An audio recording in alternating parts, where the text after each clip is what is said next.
Yes, good morning.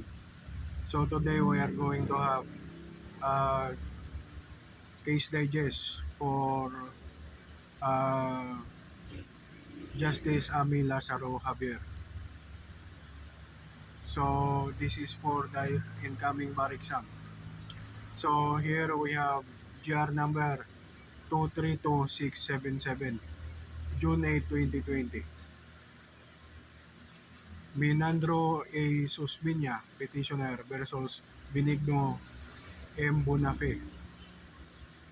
Jimmy A. Escobar, Joel M. Gomez, and Hector B. Pangilinan, respondent. So, facts. On February 4, 2002, petitioner filed criminal cases against Benigno, Jimmy, Joel, and Hector with the Office of the City Prosecutor in Pasay City. He accused them of conspiring with one another to commit malicious mischief. When they allegedly cut off the cable wires of five air conditioning units in the evening of October 8, 2001, and thereafter deliberately concealing them to damage petitioner business to the amount of 30 million pesos, while however did not happen on the cable as the cable were located in time for the event.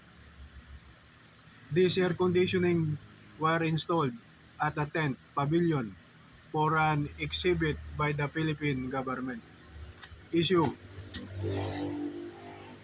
upon the facts established in the case of Atbar, did petitioner act without probable cause, and was he motivated by malice and bad faith in initiating the criminal complaints against respondent, and therefore is guilty of malicious prosecution. Ruling: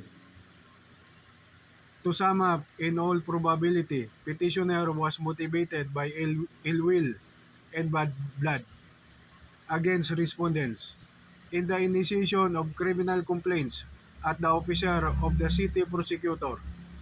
More likely than not, he had no legitimate grievances that had spurred him to act. Finally, his evidence probably does not confirm probable cause for the crime he ascribed.